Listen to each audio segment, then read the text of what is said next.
Sekere basonto boraba katamandere besi. Yakabasonto ramashima bosabarabashi babakatabasi.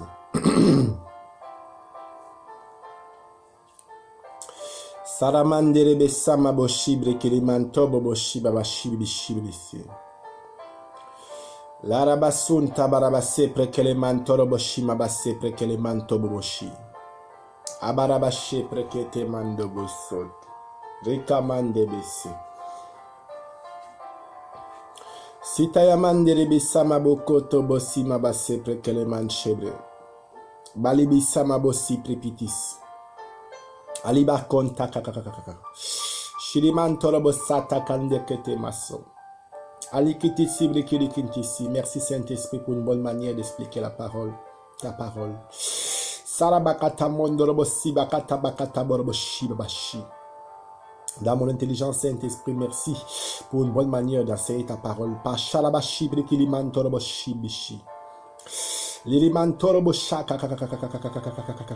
mon intelligence, Saint-Esprit, pour une bonne manière d'assurer ta parole, pardon. Liribason toboroboshi. Harakata bande ketebise bakata katamando kota kata kata katasi. Dans mon intelligence, pour une bonne manière d'enseigner la parole de Dieu. Likata bobubo shata kata kata kata kata kata kata kata kata. Merci Saint-Esprit. Merci au nom puissant de Jésus. Ok. Salut. Salut. Je suis Hosanna Raphaël, apôtre et messager du Seigneur Jésus-Christ par le Saint-Esprit du Dieu vivant. Bien-aimés, bonjour, bien-aimés frères et sœurs. À vous qui écoutez attentivement ce message du Seigneur Jésus-Christ pendant le jour, bonsoir aux fils et aux filles du Dieu Tout-Puissant.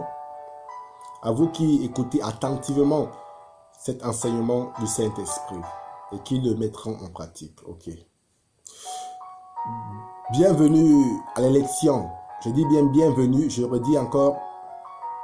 Bienvenue, bien-aimés frères et sœurs, à l'élection des vrais disciples de Jésus-Christ pour le paradis, la vie éternelle. Bienvenue, frères et sœurs, à l'élection des vrais disciples de Jésus-Christ pour le paradis, la vie éternelle. Très chers habitants de la surface de la terre, le Seigneur Jésus-Christ vous aime. Il nous aime. Le Seigneur Jésus-Christ t'aime, mon frère, ma sœur. Je suis sincère. Et il m'aime aussi comme il t'aime. Et le Seigneur Jésus-Christ qui m'aime et qui t'aime m'a envoyé t'appeler à lui en te donnant la connaissance, sa connaissance à lui. Le Seigneur Jésus, je vous dis sincèrement, vous aime, il m'aime et il vous aime. Et cet amour est un amour sincère, un amour inébranlable. Et le Seigneur Jésus veut vous prouver son amour. Voilà pourquoi il veut se faire connaître à vous d'abord, afin que vous puissiez l'aimer et qu'il puisse vous montrer son amour. Ok, j'aurais dit encore, bienvenue à l'élection des vrais disciples de Jésus-Christ. C'est l'élection de Dieu. Si vous participez à cette élection en suivant les règles, en mettant en pratique sa parole du Seigneur Jésus-Christ, vous serez élus. Vous serez élus et vous participerez à la table du Seigneur. Et le seul pourquoi le Seigneur m'a envoyé vers vous et ici, le Seigneur est à moi pour vous, c'est afin que vous puissiez aussi être qualifiés, appelés et choisis pour cette œuvre sainte que le Dieu vivant vous appelle à accomplir. C'est de l'élection. Dieu vous appelle à une élection où vous devrez battre campagne, de montrer que Jésus-Christ est votre Seigneur, et de montrer votre courage et votre zèle, votre amour pour le Seigneur. Et où vous allez montrer au Seigneur Jésus-Christ que vous pouvez, par son esprit, qui peut tout par vous, accomplir bien des merveilleuses choses que les hommes ne pensent. Voilà pourquoi je vous dis, asseyez-vous confortablement bien, prenez place. S'il y a de l'eau, buvez un peu d'eau pour ne pas être très très chaud. S'il y a du café, prenez un peu du café. S'il y a des popcorn, mettez-vous à l'aise, mais concentrez votre attention à écouter attentivement ce message du Saint-Esprit qui vous est donné maintenant. Oui, voilà. Vous le savez notamment, le titre de mon message a toujours été et demeure « Qui est Jésus-Christ ?» Frères et sœurs, nous sommes des chercheurs. Nous sommes des chercheurs. Nous cherchons la vérité. Nous cherchons l'argent. Ailleurs encore, nous cherchons des habits. Nous cherchons la nourriture. Nous cherchons des voitures. Nous cherchons des vêtements. Nous sommes des chercheurs. Chaque être humain dans cette vie est un chercheur. C'est ce que je vais dire. Il peut être en train de chercher les habits. Il peut être en train de chercher les vêtements. Il peut être en train de chercher. Mais le plus grand de ce qu'on cherche, et on doit toujours chercher ce qui est plus grand. Parce que nous sommes tous des chercheurs et que Dieu a fait de nous des chercheurs. Tout être humain est un chercheur. Chaque matin, il se lève pour chercher ce dont il a besoin pour sa nutrition, ce qu'il a besoin pour sa famille, et ce qu'il a besoin pour son bien-être. Donc Dieu nous a fait en sorte que nous cherchons ce qui est bien pour nos familles et pour nos proches, et que nous le leur apportons. Et du fait que nous sommes des chercheurs, moi je suis un chercheur de Jésus-Christ. D'autres sont des chercheurs de vêtements, des chercheurs d'argent. Mais moi je suis un chercheur du Seigneur Jésus-Christ, du Tout-Puissant Dieu. Et je sais que vous aussi, du Saint-Esprit, le Tout-Puissant Dieu, vous a appelé à être aussi des chercheurs comme moi.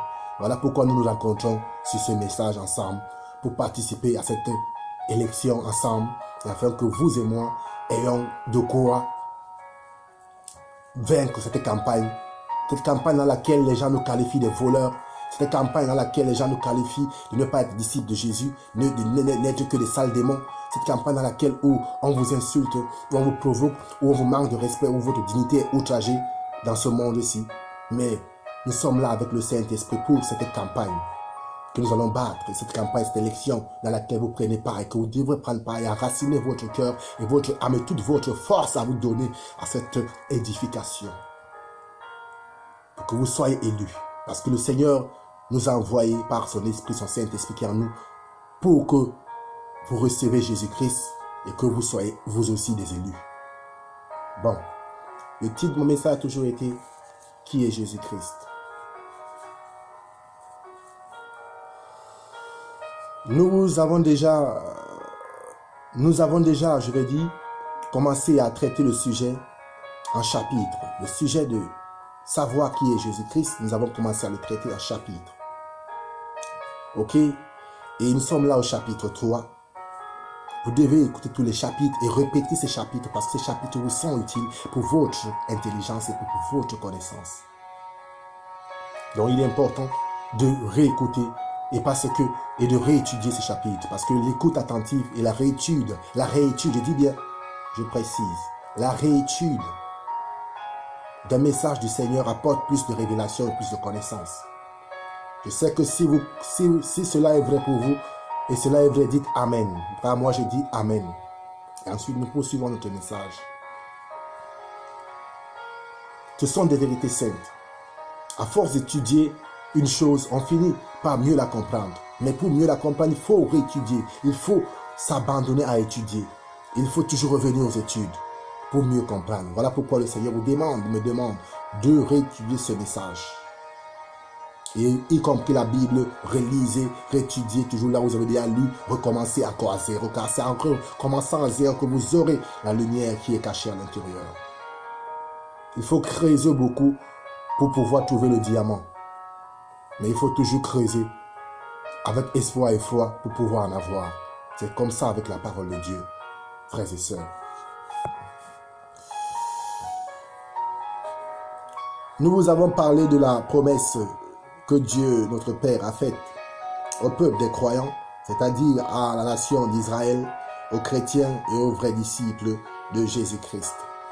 Nous vous avons parlé de cette promesse dans laquelle le Père, le Dieu Tout-Puissant, qui a appelé le Père, notre Père, le Père des croyants, Abraham, notre Père, a sorti du pays de Canaan, de la Mésopotamie pour le pays de Canaan, et lui a fait une promesse de faire de lui une grande nation et que des rois seront issus de lui. Ensuite, nous avons poursuivi en vous montrant le Père Jacob, qui avant sa mort a l'habilité prophétique. Et il va appeler ses fils et leur prophétiser chacun ce qu'il deviendra dans l'avenir. Leur annonce ce qu'il leur arrivera dans l'avenir. Alors le Père Jacob va marquer un point précis sur Judas. Et dans ce témoignage qu'il tient et cette prophétie qu'il donne à Judas, il dit: tes frères te célébreront. Judas, c'est toi que tes frères célébreront. Mais le témoignage le plus touchant, il dit: le bâton souverain ne s'éloignera pas de toi. Et encore, il dit: des peuples se prosterneront devant le Shiloh. Là, le Père Jacob va nous parler de Shiloh. De Jésus-Christ, le Shiloh qui doit venir. Et il dit que les peuples lui seront, devront lui obéir. Et ensuite, nous avons poursuivi le témoignage sur Moïse et le peuple d'Israël au mont Sinaï qui a été coincé. Le peuple d'Israël avait dit qu'il voulait voir leur Dieu, qu'il leur a fait, qu'il voulait voir ce Dieu. Et Dieu avait décidé aussi, lui, de son côté, de se faire connaître à son peuple. Donc il avait dit: je porterai ma tunique, je porterai mes habits majestueux, je descendrai sur le mont Sinaï, a dit le Tout-Puissant, je descendrai sur le mont Sinaï à la rencontre de mes fils et mes filles. Mais cependant, il y a eu un choc pendant la rencontre entre Dieu et son peuple, et qui va donner la naissance à quelqu'un, et qui va un choc qui va produire l'apparition d'un homme qui s'appelle Jésus-Christ. Ce choc-là est quel choc? Premièrement, le peuple est au mont Sinaï. La trompette de Dieu se fait retentir de plus en plus fortement. Et Dieu est dans le feu, au milieu du feu, sur le haut de la montagne.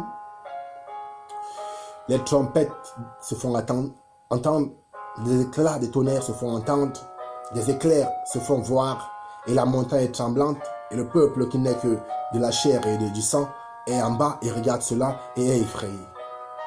Ensuite, le peuple va dire à Moïse, le peuple va appeler Moïse et va dire: ok, nous ne pouvons plus continuer comme ça. Nous sommes tous tremblants, nous sommes pleins de peur. Parle plutôt à Dieu et dis-lui de choisir un homme qui ira vers lui pour parler avec lui et pour nous apporter ces témoignages. Car nous ne pouvons plus supporter. Alors vient la naissance de Jésus-Christ, ou encore la révélation de Jésus-Christ. Là où Dieu va dire à Moïse: je ferai surgir du milieu de leurs frères un prophète comme toi. Je mettrai mes paroles dans leur bouche. Vous voyez, là Dieu dit au peuple qu'il fera surgir du milieu de leurs frères un prophète et qu'il mettra ses paroles dans sa bouche. Pourquoi? Parce que le peuple ne peut pas obéir, ne peut pas supporter la puissance, la présence de Dieu. Et Dieu lui fait une promesse en disant qu'il fera surgir un homme du milieu de leurs frères. Un homme du milieu de leurs frères qui est un prophète, mais qui n'est pas un prophète comme les autres prophètes. Et une fois que Dieu leur a fait cette promesse de faire surgir du milieu de leurs frères un prophète, un homme selon son cœur, il a dit cela à Moïse. Dieu ne va pas s'arrêter là. Le même Dieu qui a parlé à Moïse en disant: je ferai surgir du milieu de leurs frères, leurs prophètes, nous allons le suivre, nos caméras vont le suivre jusqu'à le trouver dans la maison du roi David en train de parler par le prophète Nathan. Quand nos caméras suivent, quand nos caméras sont en train de suivre le Seigneur Jésus-Christ, le Saint-Esprit, le Tout-Puissant Dieu, oui, dans la maison du roi, du Père David, quand le Père David a voulu construire une maison à Dieu, il a eu des bonnes intentions. David est un roi que Dieu a béni, qui a eu la foi et qui a marché avec le Seigneur, notre Père David. Et il n'avait que des bonnes intentions. Chaque fois, il ne pensait qu'à construire une maison pour Dieu, ou à aider les gens à cause de Dieu, ou à soutenir quelqu'un à cause de Dieu. Il ne pensait qu'à faire des choses pour Dieu. Ok? Et il a la pensée de construire une maison pour Dieu. Quand il eut cette pensée de construire une maison pour Dieu, il ne savait pas ce que Dieu avait prévu d'avance. Il ne savait pas ce que Dieu avait préparé. Il ne savait pas. Voilà pourquoi, bien-aimés, nous n'allons pas entrer dans les profondeurs du message maintenant. Nous allons d'abord commencer par lire 2 Samuel chapitre 7. Du verset 1 au verset 14. Bien-aimés, si vous êtes connectés et que vous avez le cœur des soldats du Seigneur Jésus-Christ, prenez votre Bible. Si vous êtes connectés et que vous croyez en Jésus et que vous sentez en vous-même que Dieu vous appelle et que ça ne sert à rien de se révolter ou faire la tête dure, prenez vos Bibles comme des enfants, des petits-enfants, sans arrière-pensée, comme des élèves à l'école, au lycée, sans arrière-pensée. Asseyez-vous confortablement bien, prenez un verre d'eau, buvez, parce que là, nous allons commencer à vous dévoiler des mystères cachés, afin que vous compreniez qui est Jésus et pourquoi Dieu a manifesté Jésus. Tout comme vous, je vais d'abord boire un verre d'eau d'abord pour poursuivre mon témoignage. À vous aussi, vous pouvez boire un verre d'eau. Nous sommes ensemble.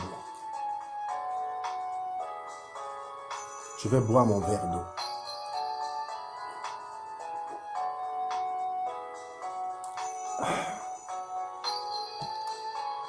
Oui. Nous allons partir dans le livre de 2 Samuel, frères et sœurs, chapitre 7 au chapitre 14. Je vais lire par le Saint-Esprit.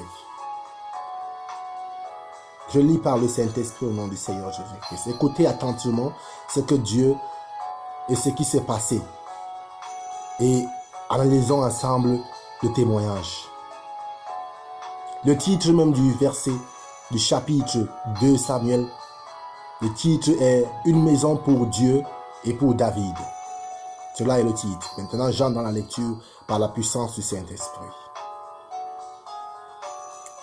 Lorsqu'il fut installé dans son palais et que l'Éternel lui eut donné du repos en le délivrant de tous ses ennemis qui l'entouraient, le roi dit au prophète Nathan, « Vois donc, j'habite dans une maison en cendres, tandis que l'arche de Dieu est installée au milieu d'une tente. » Nathan répondit au roi, « Va-y, fais tout ce que tu as dans le cœur, car l'Éternel est avec toi. » La nuit suivante, la parole de l'Éternel fut adressée à Nathan.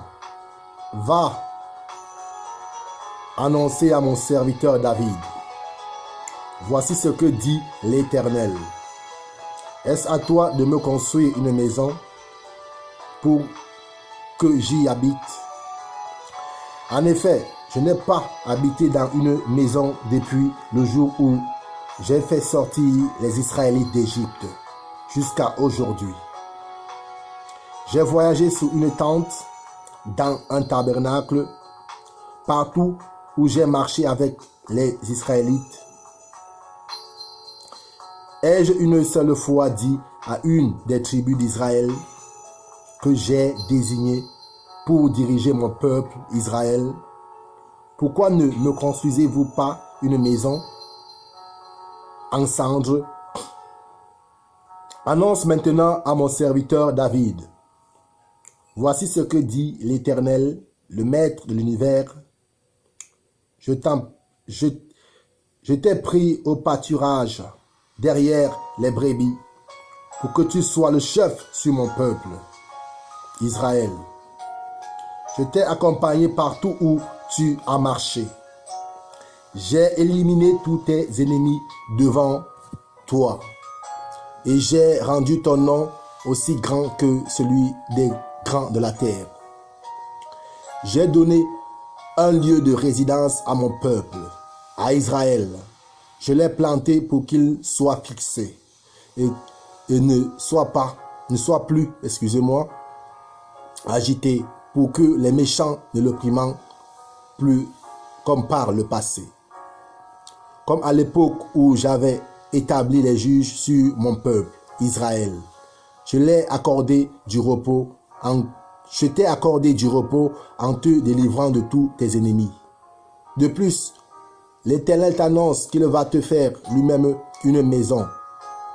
Quand ta vie prendra fin et que tu seras couché avec tes ancêtres, je ferai surgir après toi ton descendant, celui qui sera issu de toi, et j'affermirai son règne. Ce sera lui qui construira une maison en honneur de mon nom. Et j'affermirai pour toujours le trône de son royaume. Je serai pour lui un père et il sera pour moi un fils. S'il fait le mal, je le punirai avec le bâton des hommes et avec les coups des humains. Mais je ne lui retirerai pas ma grâce comme je l'ai fait avec Saül, que j'ai écarté de ton chemin. Ta maison et ton règne seront assurés pour toujours. Après toi, ton trône sera affermi pour toujours. Parole du Tout-Puissant Dieu à son serviteur, le roi David. Vous voyez clairement, frères et sœurs, que le Seigneur, le Dieu Tout-Puissant, va venir. Le roi David est en train d'être dans des bonnes idées pour construire une maison pour son Dieu qu'il aime. Mais Dieu va venir vers lui en envoyant le prophète Nathan pour lui dire « Non, c'est pas ce que tu vas faire. Et depuis que je suis avec Israël, avec mon peuple, je n'ai jamais demandé qu'on me construise une maison. Je n'ai jamais demandé qu'on me construise une maison. Mais maintenant, le roi a les intentions de construire une maison pour son Dieu. Et comme il a les intentions de construire une maison pour son Dieu, Dieu lui dit non, ce n'est pas toi qui vas le faire. Mais il lui dit, dans le verset 14, quand ta vie prendra fin et que tu seras couché avec tes ancêtres, je ferai surgir après toi ton descendant. On s'arrête là. Le Seigneur Dieu Tout-Puissant dit au roi notre Père David, quand ta vie prendra fin, je ferai surgir ton descendant qui sera issu de toi. D'abord, Dieu lui parle d'un règne éternel. Ça veut dire un mandat éternel. Quand nous parlons de mandat, nous voyons dans divers gouvernements du monde entier, il y a divers mandats. Il y a les pays où le mandat du chef d'État est de 5 ans, renouvelable. Il y a les pays où le mandat du chef d'État va de 7 ans, renouvelable. Il y a les pays où le mandat du chef d'État va de 4 ans, renouvelable. Pourquoi? Afin de voir les compétences du chef d'État, si en 4 ans, ou en 4 ans, ou en 5 ans, ou en 7 ans, va-t-il changer et apporter la paix et apporter l'amour au milieu du peuple. Et apporter et être capable d'accorder à chaque individu de son royaume la justice, le droit, et lui faire jouir de ses droits. C'est un mandat qu'on donne à un chef d'État. Et le Seigneur Jésus-Christ, lui, le roi David, le Père lui-même, le roi David, a eu un mandat de Dieu. Il a régné sur Israël. Il a régné en Hébron 33 ans. Il a régné sur Israël. Il a régné en Hébron 7 ans, je crois, si je ne me trompe pas. Et il a régné en Israël. Pendant près de 40 ans de règne. Donc, le roi David a eu un mandat de Dieu de 40 ans de règne en tant que roi. Un roi qui exerce la justice et qui fait jouir à tous les individus de son royaume de leurs droits. Le roi de Père David a eu cela. Et on voit aussi notamment le roi Salomon qui a eu aussi un mandat au moins de 40 ans avec Dieu comme roi, qui a régné et qui a aussi exercé un peu la justice, le droit. Et ensuite, Dieu qui va venir dire au roi David qu'il va établir, lui Dieu, il va établir un homme qui va avoir un mandat éternel. Un homme qui va régner éternellement comme roi sur le royaume des cieux, le royaume de Dieu, et qui accordera à chaque individu la possibilité de jouir de son droit. Et ce roi est Jésus-Christ. Et ce roi est Jésus-Christ. Donc, le Seigneur Dieu Tout-Puissant va venir voir son serviteur, le roi David, avec une intention de lui construire une maison. Mais Dieu va dire non, ce n'est pas cette maison. Dieu veut une maison éternelle. Le roi David veut construire une maison de cendres à Dieu, une maison de poussière, une maison faite par les briques, les parpaings, avec des tôles et un toit. Mais Dieu dit non, il ne veut pas une maison de cendres. Dieu dit non, il ne veut pas une maison de terre. Dieu dit non, il ne veut pas ce genre de maison-là. Que lui-même va construire sa propre maison, et sa maison que Dieu va construire, parce que la maison que le roi David allait construire pour Dieu allait être pour un temps, au moins pour 100 ans, 50 ans. Une maison peut durer peut-être 25 ans, 30 ans, 40 ans. Une maison peut durer peut-être 60 ans, 100 ans, 200 ans si on la maintient sur l'entretien. Mais aucune maison ne peut être une maison éternelle. Et aucune maison ne peut être une maison que Dieu puisse affermir, qui va vivre éternellement. Alors, le roi David veut construire à Dieu une maison de cendres. Mais Dieu, lui, a à cœur de construire une maison éternelle. Il ne veut pas de maison qui va durer 100 ans, 10 ans, 100 ans, 200 ans, non. Dieu veut une maison qui dure éternellement. C'est ce que le Père va venir dire au roi David, par la bouche du prophète Nathan.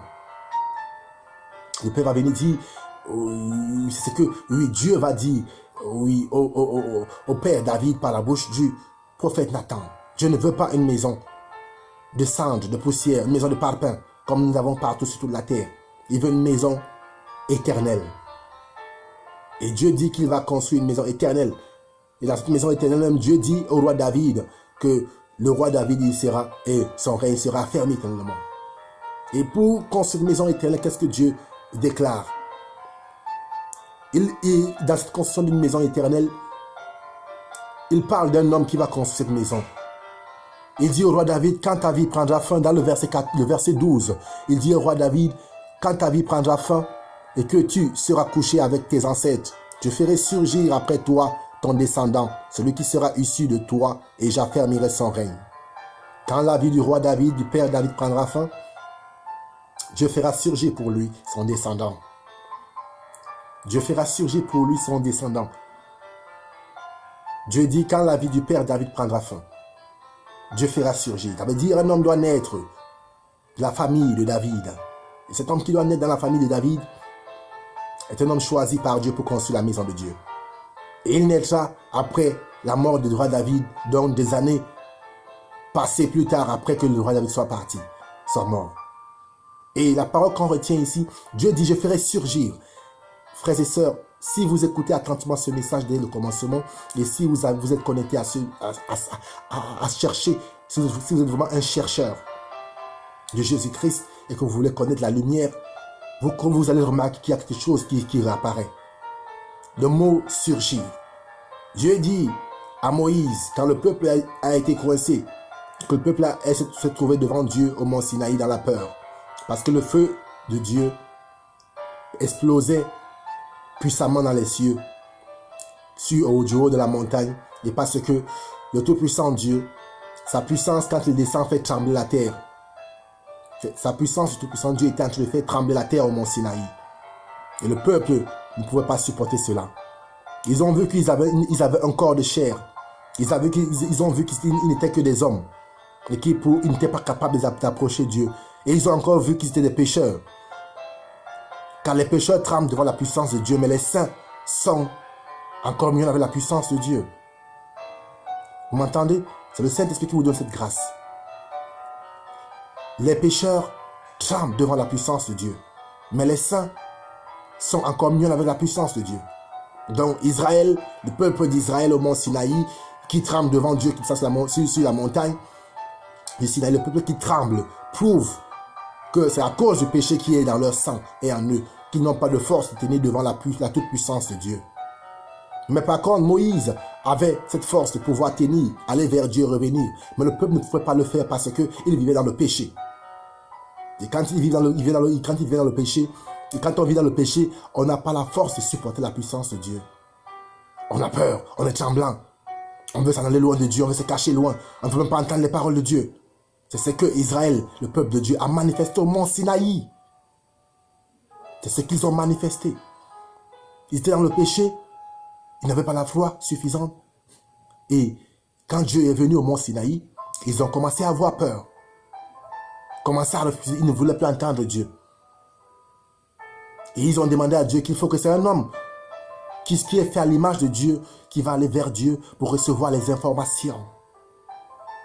Et leur apporter la connaissance de Dieu. Ils ont dit à Moïse de parler à Dieu, car eux ne peuvent pas parler à Dieu. Parce que c'est insupportable de voir Dieu au mont Sinaï et la montagne qui tremble. Et le son de la trompette qui se fait retentir de plus en plus. Et la puissance, je dis bien la puissance du feu, oui, à distance qui est effrayant. Ils ont dit à Dieu qu'ils ne peuvent pas gérer cette affaire avec Dieu. Qu'il fallait que Dieu cherche un homme avec qui il va gérer cela. Alors Dieu leur fait une promesse, là même au mont Sinaï, en disant, après, il leur dit, qu'est-ce que Dieu leur dit? Et Dieu va dire à Moïse, ce qu'ils ont dit est bien, comme ils désirent avoir un homme qui va jouer l'intermédiaire entre moi et eux. Dieu leur dit, Dieu dit à Moïse, ce qu'ils ont dit est bien. Après, Dieu va poursuivre, oui, ses archives et son développement et ses arrêts de justice en disant, je ferai surgir du milieu de leurs frères un prophète comme toi.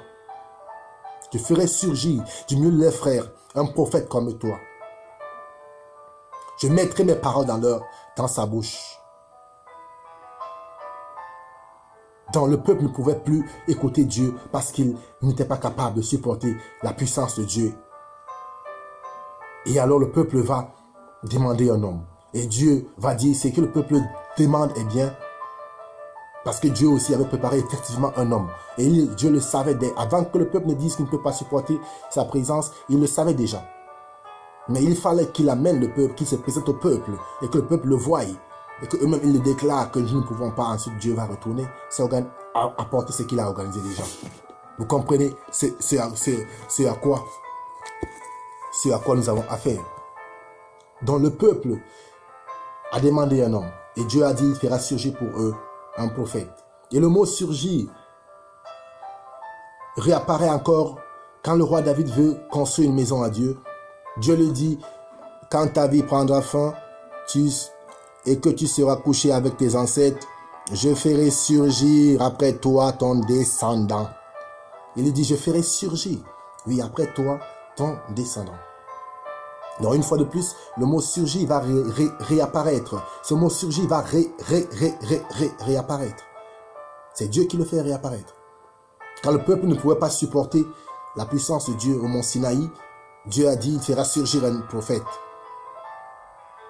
Et on sait notamment que le prophète que Dieu va faire surgir n'est pas un homme comme toi et moi. Parce que celui qui va assurer la fonction entre Dieu et les hommes, l'intermédiaire et le médiateur entre Dieu et les hommes, doit être un homme immortel. Voilà pourquoi Jésus est mort pour nos péchés. Il est mort pour nos péchés, mais ressuscité pour notre justification, afin de faire quoi? D'obtenir l'immortalité et de régner ensuite comme prophète, ou de régner encore comme grand prêtre, ou de régner encore comme Seigneur, par la voix de l'Esprit, le Saint-Esprit. Par la voix de l'Esprit, le Saint-Esprit. Il va régner. La mort de Jésus et sa résurrection produit un effet extraordinaire qui amène un accomplissement de ce que le Saint d'Israël avait déjà promulgué, qu'il avait déjà annoncé, qu'il avait déjà commencé à mettre au point. La prophétie, le prophétique, c'est ce qu'on annonce, qu'on fera après. La prophétie, le prophétique sont des choses, des avant, des dits avant qui seront accomplis plus tard, des dits avant qui seront accomplis plus tard, des paroles, des projets composés, des projets formés, des projets organisés, des projets complètement écrits et planifiés. C'est ça le prophétique. Et surtout le prophétique en concernant les accomplissements du Tout-Puissant Dieu. Il parle d'abord de ce qu'il va faire avant de le faire. C'est ça qu'on appelle prophétiser aussi. C'est aussi de dire ce qui va arriver avant que cela n'arrive. C'est aussi de dire ce qui va se passer avant que cela ne se passe. C'est ça aussi le don prophétique. C'est ça le don prophétique. C'est ça même la capitale du don prophétique. Et Dieu avait déjà annoncé par le père Abraham ces choses. Dieu a parlé par le père Jacob en disant, que Judas est celui que ses frères célébreront. Il dit, Judas est celui que ses frères célébreront. Et il maintient ça, il dit, quand le Shiloh viendra, celui à qui tous les peuples obéiront. Il parle d'un homme à qui le peuple obéiront. Et ce n'est pas un homme qui est un homme de chair physique, c'est un homme qui a une capacité extraordinaire de vivre extraordinairement, éternellement, dans la gloire, dans l'esprit. Donc il parle d'une capacité, d'un homme à des capacités surnaturelles qui n'a pas les capacités d'un être humain naturel. Qui a des capacités surnaturelles. Ça veut dire il a la capacité, lui, de pouvoir accepter, de supporter la charge. Si l'homme a versé le sang de l'homme sera versé par l'homme. C'est la règle d'or. Si tu verses le sang d'un homme, ton sang doit être versé par un homme. À moins qu'un homme ne porte ta charge ou n'ait à porter ta peine ou ta sentence. Afin que ton sang à toi ne soit pas versé. Mais si tu as versé le sang d'un homme, ton sang doit être versé par l'homme. Ça, c'est les prescriptions, ça, ce sont les règles, ça, ce sont les prescriptions, ça, ce sont les fondamentaux de la loi transmis sur le mont Sinaï, la loi écrite et enseignée par le Tout-Puissant Dieu à Moïse pour qu'il retransmette aux enfants d'Israël. Donc si un homme verse le sang d'un homme, son sang doit être versé par l'homme. À moins que quelqu'un ne paye, ne porte la charge de la conséquence de ses fautes. Alors là, il n'a rien à payer pour le sang qu'il a versé. Mais s'il n'y a personne pour porter pour les conséquences de ses fautes, alors il doit payer pour le crime qu'il a fait. Mais si quelqu'un se présente en sa faveur pour l'aider, pour accepter de le soutenir, accepter de payer pour ce crime qu'il a commis, en mourant à sa place, en versant son sang à la place de celui qui a commis le crime, alors celui qui a commis le crime est pardonné, ok? Il est pardonné, mais la justice ne l'autorise que d'être pardonné et d'être consacré. Si tu as versé le sang de l'homme, ton sang doit être versé par l'homme, ok? Mais si ton sang n'est pas versé par celui de l'homme, ça veut dire qu'un autre s'est placé devant toi pour payer pour le prix, les conséquences des fautes, ok? Voilà ce que cela veut dire. Quelqu'un s'est placé pour payer pour les conséquences de tes fautes. Et du fait qu'il s'est placé pour payer les conséquences de tes fautes, la justice qui te condamnait parce que tu as commis les péchés, que tu as versé le sang de l'homme, ton sang doit être versé, cette justice qui te condamnait, te dit que tu ne seras que disculpé ou encore déclaré non coupable dans le cas où celui qui va porter les conséquences de ta faute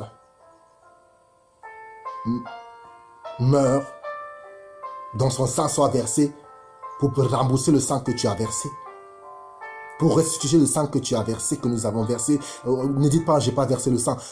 Il y a plusieurs manières de verser le sang. On peut verser le sang d'un être humain en l'insultant. On verse le sang d'un être humain en lui refusant même ne serait-ce qu'une goutte d'eau. On verse le sang humain en s'opposant à la réussite de quelqu'un. Ça, c'est verser le sang humain. On verse le sang humain. Je dis, on verse le sang humain en se livrant à la prostitution. En gâtant des mariages, on verse le sang humain. En volant les affaires des gens, on verse le sang humain. Attrister un être humain est le conduire à la mort. Le conduire à la mort est être un assassin. Nous avons tous péché.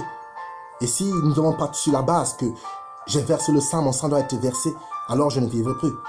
Mais si j'ai quelqu'un qui m'aime et qui est capable de supporter les conséquences de mes fautes et de porter ces crimes que j'ai faits, les conséquences de ces crimes, et moi d'être libre, et la justice me dit si je suis libre, c'est plus pour commettre de péché. C'est en fin de marche dans la justice. Voilà pourquoi la résurrection de Jésus apparaît. Dieu fait surgir du milieu de nous un prophète, qui est Jésus-Christ. Et la promesse qu'il fait au roi David est bien claire. Il lui dit clairement, quand ta vie prendra fin, tu seras couché avec tes ancêtres. Je ferai surgir après toi ton descendant. Celui qui sera issu de toi, j'affermirai son règne. Dieu fait surgir un roi qui est issu du roi David et un roi que Dieu va affermir son règne. Qu'est-ce qui veut dire un règne affermi? Nous avons plusieurs règnes, nous avons parlé des mandats de président, des chefs d'État, des mandats qui durent 4 ans, des mandats qui durent 5 ans, des mandats qui durent 7 ans. Nous avons parlé de ces choses-là qui sont un règne. Mais non affermis, parce qu'il y a des règnes affermis et les règnes non affermis. Les règnes affermis sont des règnes éternels. Ça veut dire avoir de l'immortalité pour régner en tant que chef d'État ou en tant que ministre ou dirigeant d'un État ou d'un institut éternellement, sans toutefois que la mort n'ait effet sur toi. Mais aucun chef d'État n'a ce pouvoir, ni aucun être humain n'a ce pouvoir. Même le roi David n'a pas eu ce pouvoir de régner, que lui-même le roi David puisse régner comme roi éternellement. Même Salomon n'en a pas eu le pouvoir. Mais Dieu annonce quelqu'un qui a cette capacité, qui vient pour régner comme un roi affermi pour l'éternité. Un homme qui va venir régner comme roi sur la maison de David et sur toutes les nations. Le roi David n'a pas capacité de régner éternellement, n'a pas capacité de régner, mais Dieu va établir un homme. Et vous voyez, même au niveau des prêtres, les grands prêtres, les prêtres devaient assurer une fonction d'enseigner au peuple les lois et les prescriptions de Dieu, en étant eux-mêmes des modèles, des jolis modèles pour plaire au peuple et pour que le peuple lui-même aussi puisse copier de la part des prêtres et puisse vivre la vie de Dieu. Mais ces prêtres-là ont un problème, c'est que ces prêtres-là sont périssables. Ils peuvent mourir, ils ne sont pas immortels. Donc ils ne peuvent pas assurer une fonction d'un règne affermi éternellement. Mais ces prêtres-là sont des prêtres qui peuvent durer pendant 50 ans, 100 ans, 80 ans, voire même 100 quelque chose d'années, même comme Moïse, 120 ans. Mais ils ont la capacité, ils ne sont pas immortels, comme Christ, l'Esprit de Christ, de Jésus l'est. Voilà pourquoi Jésus vient, il donne son corps comme sacrifice pour le sang que les hommes ont versé et que le tribunal de Dieu réclame. Le tribunal du Tout-Puissant Dieu est en train de réclamer le sang des hommes qui a été versé, que ce sang-là doit être complètement restitué.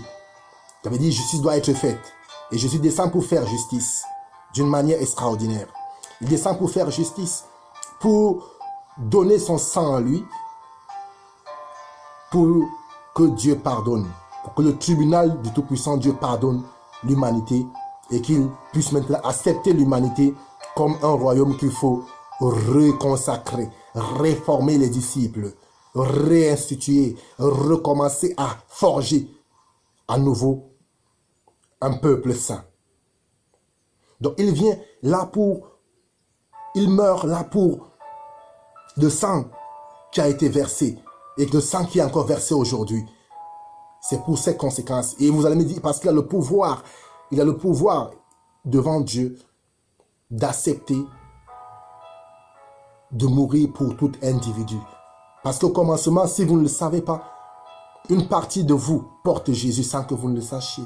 Et je crois même que tout votre être, votre esprit, votre âme et votre corps est constitué de Jésus sans que vous ne le sachiez.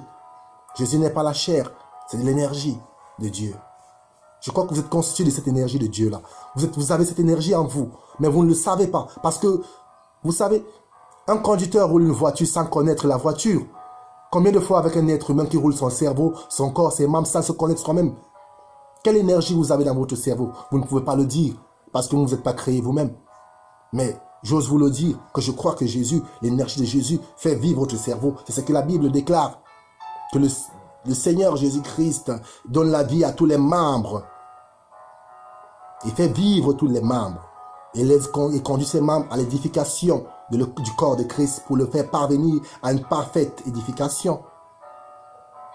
Donc c'est de ça qu'il s'agit. La résurrection de Christ n'est pas n'importe quoi.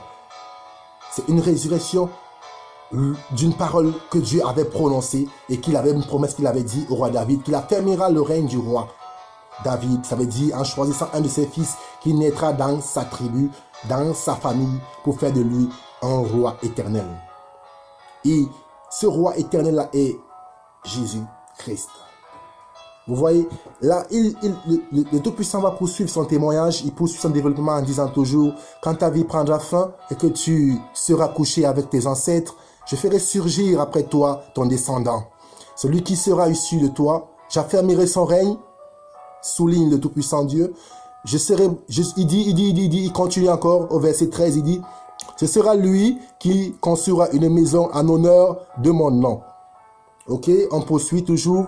Et j'affermirai pour toujours le trône de son royaume. Well, on continue. Je serai pour lui un père, il sera pour moi un fils. Là, on s'arrête là. Il y a quelque chose qui ne va pas. Dieu va affermir le règne d'un descendant de David. Et il dit, je serai pour lui un père. Il sera pour moi un fils. Là, ça va très très vite. Et là, c'est très puissant parce que là, Dieu ne va pas se cacher. Il va déclarer ce qu'il y a au fond de son cœur et ce qu'il sait de son fils. Il dit, je serai pour lui un père. Il sera pour moi un fils. Il parle de celui qui sera issu de la racine de David et qui naîtra après la mort du père David et qui assurera un règne éternel. Celui que le père Jacob a déclaré que tous les peuples lui seront obéissants. C'est lui que Dieu parle, qu'il sera mon fils et je serai pour lui. Il sera pour moi un fils et je serai pour lui un père. Plusieurs fois, vous avez lu, vous avez entendu, on a parlé de Jésus, Jésus, fils de Dieu. Vous vous dites, mais comment Dieu n'a pas d'enfant? Comment puisse-t-il avoir un fils? Vous avez lu dans la Bible, on vous parle de premier-né de la création, premier-né d'entre les morts. On vous parle de Jésus comme premier-né de la création, premier-né d'entre les morts, vous ne comprenez rien. Ça rentre ici, ça sort là-bas et ça dérange un peu. Et on est toujours à gauche, à droite parce qu'on ne comprend pas, on ne saisit pas l'explication, on ne saisit pas ce que ça veut dire. Le premier-né parmi la création. Le premier-né parmi la création. Il y a toujours un premier-né dans toute la création. Même si vous débutez un travail de construire, peut-être, je vais dire, un travail de faire des champs. C'est un exemple.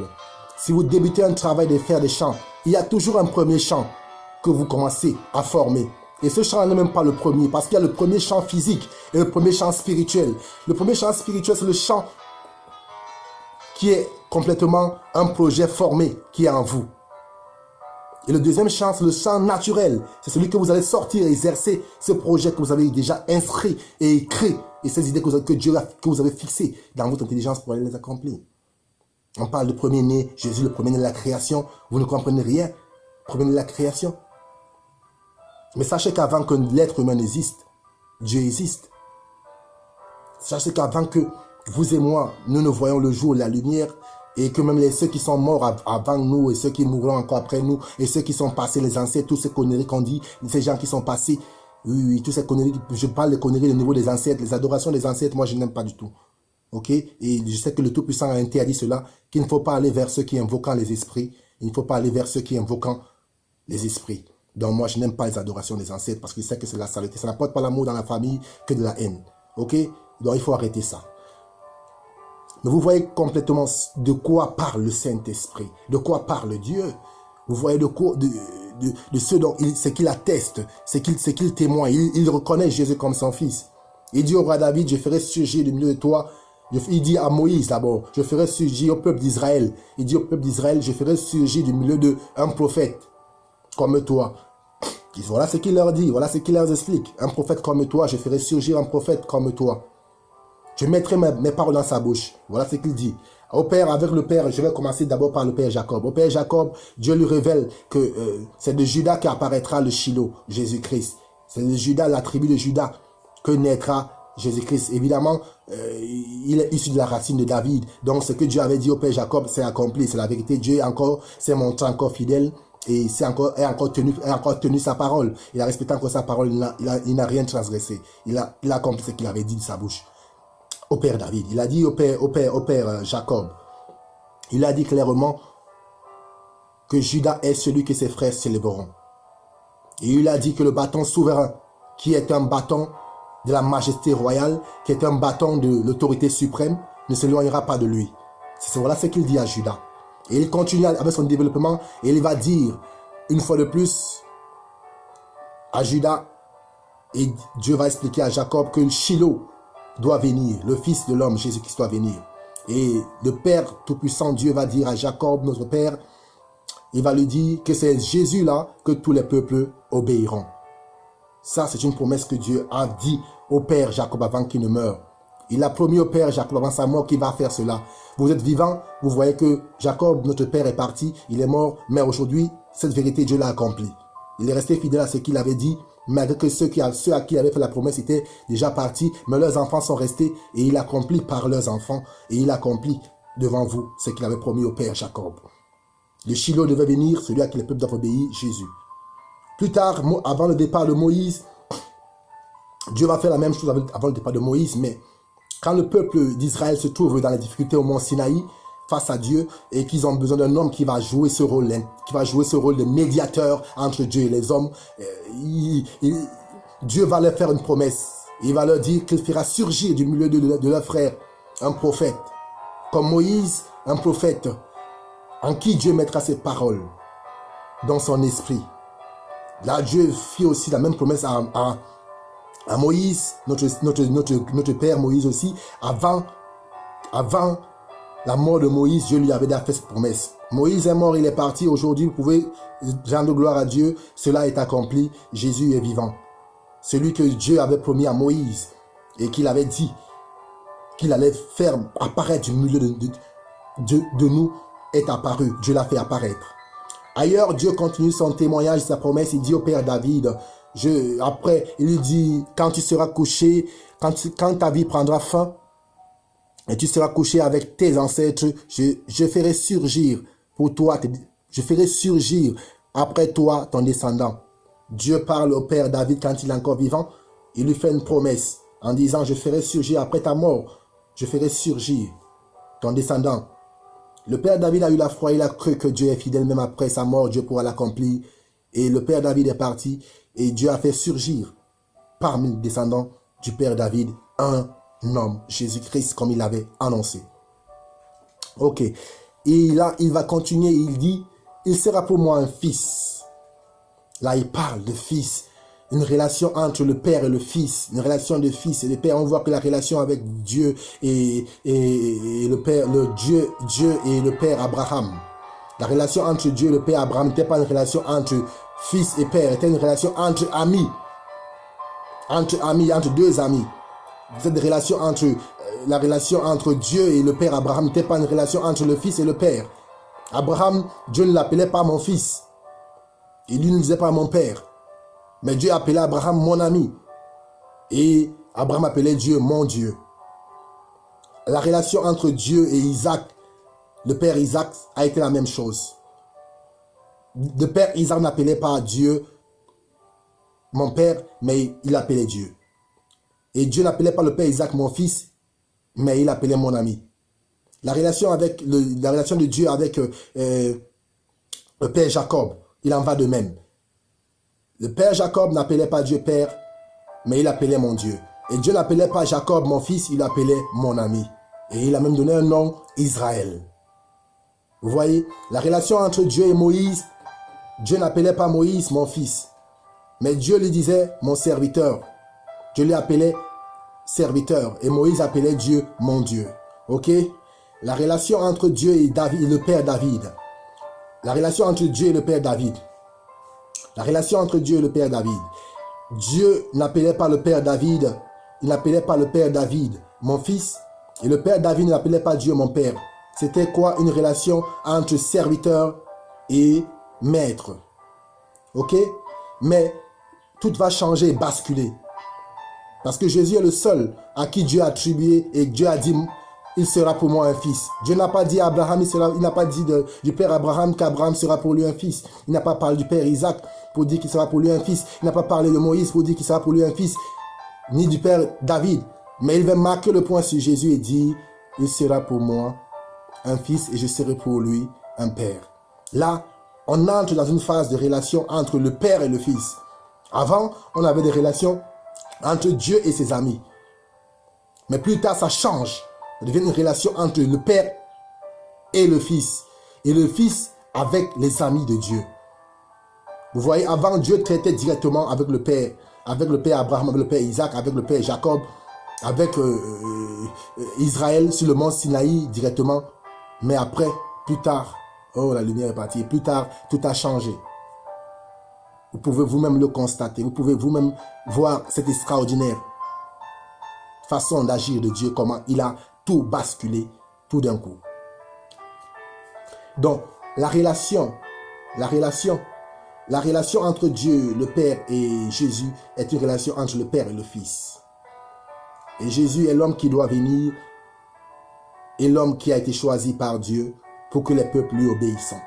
Nous ne pouvons pas finir ce témoignage maintenant, mais nous pouvons vous donner quand même des avantages d'avoir déjà sur la table de votre cœur de quoi méditer, de quoi examiner. Analyser ce message, vous pouvez le faire. Vous avez le cerveau, vous avez l'intelligence. Dieu est avec vous, vous pouvez le faire, le Saint-Esprit est en vous et autour de vous, il peut vous aider à analyser ce que je viens de dire. S'il y a des fautes, je ne refuse pas la correction, que Dieu vous bénisse, mais donne le cœur de supporter la correction comme à vous tous, et que vous aussi, vous puissiez premièrement transmettre ce message, partager cet enseignement, partagez-le, cliquez sur le like si ça vous plaît, écrivez quelque chose si ça vous plaît, mais surtout, soyez disciplinés, pas d'insultes, il faut éviter les querelles entre frères. Nous sommes des chercheurs, nous mettons ensemble pour chercher le Seigneur, pas pour nous quereller, pas pour nous insulter, pas pour nous critiquer. S'il y a une erreur, prions Dieu pour qu'il nous aide à s'améliorer de plus en plus. Mais concernant ce témoignage, nous n'allons pas le finir aujourd'hui, car c'est un témoignage puissant. Ne manquez pas les prochains chapitres qui vont suivre et qui vont s'enchaîner. Vous voyez là, la lumière des hommes est partie, mais celle de Dieu est encore là.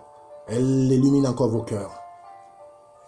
Bon, je remercie d'abord, tout premièrement, je vous remercie au nom du Seigneur Jésus-Christ, à vous qui avez prêté attention à ce que Dieu m'a accordé à vous transmettre.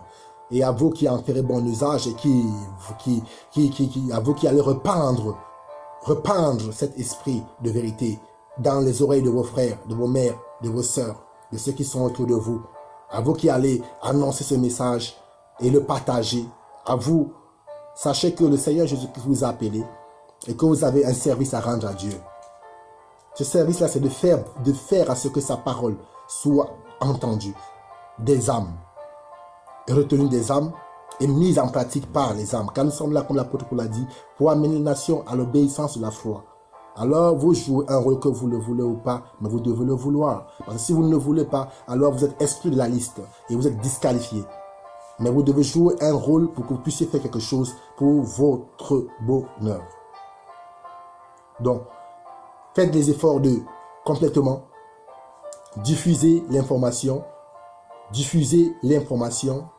Ne cachez pas l'information. Diffusez l'information. Merci Seigneur. Diffusez l'information. Redonnez l'information vie. Partagez cette information. Faites-le savoir à vos frères, à vos mères, à vos amis. Ne cachez pas la vérité. Les gens en ont besoin. Car le Seigneur a dit dans le livre de Romains, si je me souviens encore parfaitement bien, la création attend avec un ardent désir les révélations des fils de Dieu. Il y a des choses que les hommes ont besoin de savoir pour avancer dans leur vie. Et tant que vous avez ces choses et que vous ne voulez pas les libérer ou leur faire savoir, vous serez jugé au tribunal de Dieu pour avoir refusé de libérer la vérité qui est dans votre cœur. Donc je ne veux pas que vous participez à ce jugement, mais plutôt que vous participez à cette remise de récompense.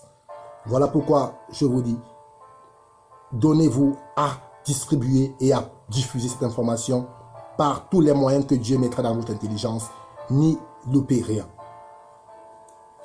Ok, merci pour votre attention au nom puissant de Jésus. Nous nous reverrons encore bientôt par la grâce du Saint-Esprit. Nous avons encore des merveilles de la part de Dieu en votre faveur, en notre faveur. Maintenant, Marabashi Prakatamandorobo Shibre Kitimandere Shibre. Mikotobo Sibre Kilimantobo Shimibishi. Pitibishi Bakata Bakatase. Si vous voulez bien, frères et sœurs, on baisse nos têtes pour prier.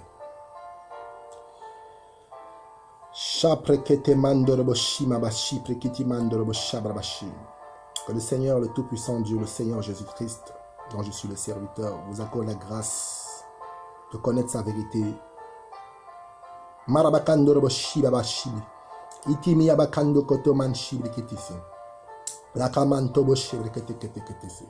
Que le Dieu Saint, véritable, qui veut que tous connaissent Jésus, afin qu'ils aient la vie, agissant en vous afin que vous recevez le Christ. Au nom puissant du Seigneur Jésus-Christ. Que le Saint-Esprit fasse accroître ce message dans votre intelligence. Que le Dieu Saint et véritable fasse grandir votre intelligence.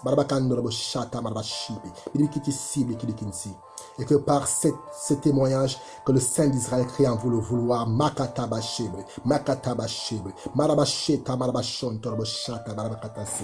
Et qu'il vous bénisse lui-même selon ce qu'il a prévu et selon votre mesure de foi et selon ce qu'il a décidé. Que le Saint-Esprit vous accompagne dans vos dits et dans vos faits, en toutes choses, afin que vous soyez parfaits pour votre justification devant Dieu, dans le jugement dernier qui nous attend nous tous. Au nom puissant de Jésus, soyez bénis. Dieu vous aime, Jésus vous aime, moi aussi, je vous aime aussi, au nom du Seigneur Jésus-Christ. Aimons-nous les uns les autres, aimez vos voisins qui sont autour de vous. S'il y a quelque chose à partager avec un voisin, n'hésitez pas. Si vous marchez dans la rue et que vous voyez un homme qui souffre, qui a besoin de pain et qui n'a pas de vêtements, si vous avez de quoi dans vos poches, aidez-le. Et je vous conseillerais de marcher de temps en temps avec un peu d'argent dans vos poches pour soutenir ceux qui en ont besoin. Montrez que vous faites partie, vous êtes des ouvriers de la vie. Vous faites partie de ceux qui soutiennent la vie pour que les vivants restent vivants et que la joie du Seigneur soit vivante. Soutenez l'œuvre du Seigneur en aidant les pauvres, les orphelins, les veuves. Ne manquez pas la prochaine édition. Montrez-vous généreux à tout le monde. Évitez la souillure humaine, les boîtes de nuit, évitez les boîtes de nuit. Cela gaspillera votre argent. Évitez toutes sortes de discours pervers, toutes sortes d'informations qui n'ont pas de sens. Cherchez ce qui contribue à votre bonheur. Au nom du Seigneur Jésus-Christ. Étudiez, méditez la parole du Seigneur Jésus-Christ, mettez-la en pratique, restez attachés, connectés à l'évangile, car le Seigneur n'est pas loin de vous, il est là près de vous et il veut vous bénir. Et il a à cœur de vous montrer les grands trésors que vos yeux ne voient pas encore. Et il veut vous ouvrir les yeux afin que vous puissiez en prendre possession. Ne rejetez pas l'appel du Saint-Esprit, soyez humbles dans toute votre conduite, que le Seigneur Jésus-Christ, le Saint-Esprit, qui le fera par vous et par nous, le fasse pour vous, car Dieu sait que nous sommes incapables de toute bonne œuvre, et c'est lui qui peut le faire par vous. Cette bonne œuvre, comme Jésus l'a dit, le Fils ne peut rien faire de lui-même, mais c'est le Père qui agit et qui apporte dans le Fils la puissance d'agir, que la puissance du Père vienne en vous pour agir et que le vouloir de Dieu vous produise des bons résultats selon ce que le Saint-Esprit veut, selon ce que Dieu veut, pour que vous puissiez régner et briller devant Dieu comme il le veut, au nom puissant de Jésus. Soyez bénis. Que le Seigneur lui-même soit avec vous. Ciao. Salut.